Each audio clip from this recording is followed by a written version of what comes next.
Hello everyone, welcome back to my channel Study with Amandeep.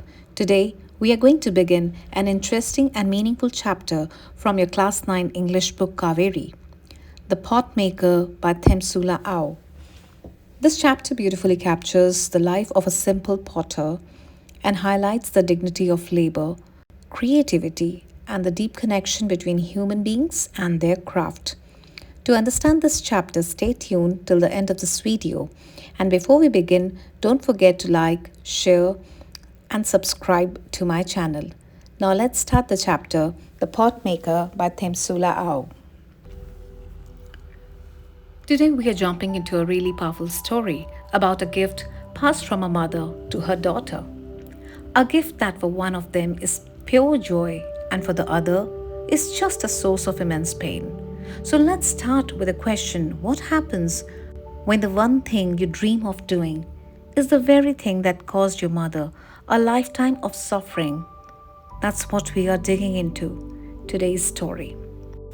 The Potmaker is a story about Centilla, a determined young Naga girl who defies her mother's wish to become a weaver, instead pursuing the physically demanding and dying art of traditional pottery. And here you can really see the heart of the conflict. Centilla sees pottery as a destiny, this beautiful link to her heritage. But her mother, Arenla, she sees it as a total dead end. She's pushing Centilla towards weaving, which is way less grueling and frankly more profitable. From Arenla's point of view, she's not trying to crush her daughter's dream. She's just trying to save her from a life of pain and poverty. So you got to ask yourself, why is Arenla so against the very craft that basically defines her family? Well, to get her, we really have to understand the true back-breaking cost of making just a single pot. Yeah, this is not some gentle arts and crafts session. The whole thing starts with just immense physical labor. The journey to even get the rock clay is dangerous and totally exhausting. Preparing it is even more tedious. And imagine, after all that one moment of being tired could mean, you drop a nearly finished pot and have to start all over again. And get this, the journey just for the materials is a 16-kilometer round trip.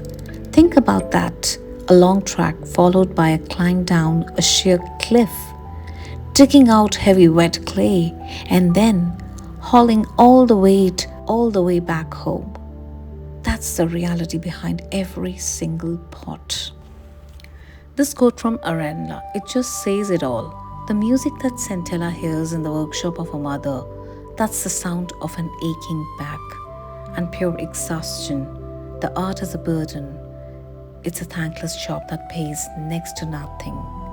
So she doesn't see a proud family legacy. She sees a painful trap that she desperately wants her daughter to escape. Now this conflict between them doesn't stay private. For very long, Centilla is so determined that she starts going to the other potters in secret. Soon the whole village starts gossiping.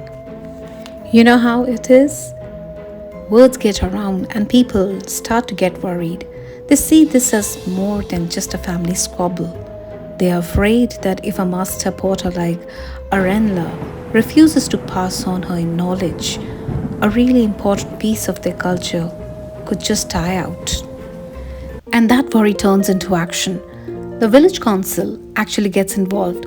They summoned father and remind him that these skills are a sacred trust. They don't belong to Arenla.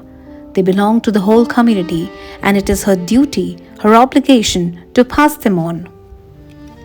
So now she's backed into a corner. With all this public pressure, she ironed out reluctantly, agrees to teach Centilla. But you can tell her heart is not in it. And this forced training leads to a whole year of frustration, failure, and just drives an even bigger wedge between mother and daughter.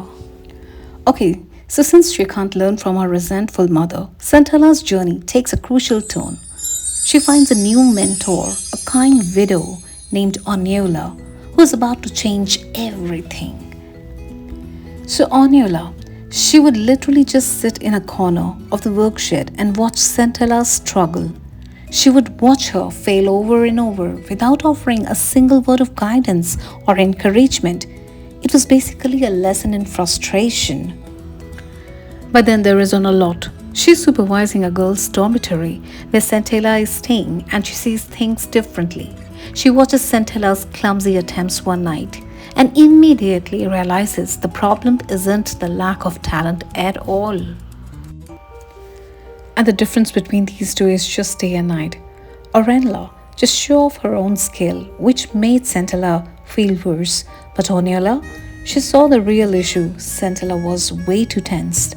So instead of just showing her what to do, she gently guided her hands, helped her relax, and started building her confidence from scratch.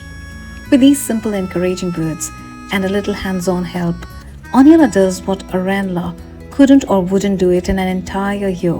She helps Centella make her very first beautiful pot, and in that moment, she unlocks the self-belief that Centella so desperately needed. Now, armed with this brand new confidence, Centella goes back to her mother's workshop for one final fateful day that is going to change her life forever. On this bright sunny afternoon, Orenla says she has a headache and a backache. She leaves the workplace telling Centella to stay and make many pots as possibly she can.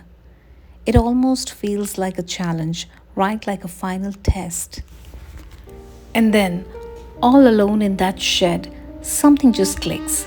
All that frustration just melts away. Centella finds suddenly this rhythm, this perfect flow she has been chasing all her life. The clay just seems to listen to her. She starts working with a speed and a skill she never even knew she had, and she finally stops. Completely exhausted, she looks at her work and sees this perfect row of pots. Just one shot of the number her own expert mother has made earlier that day.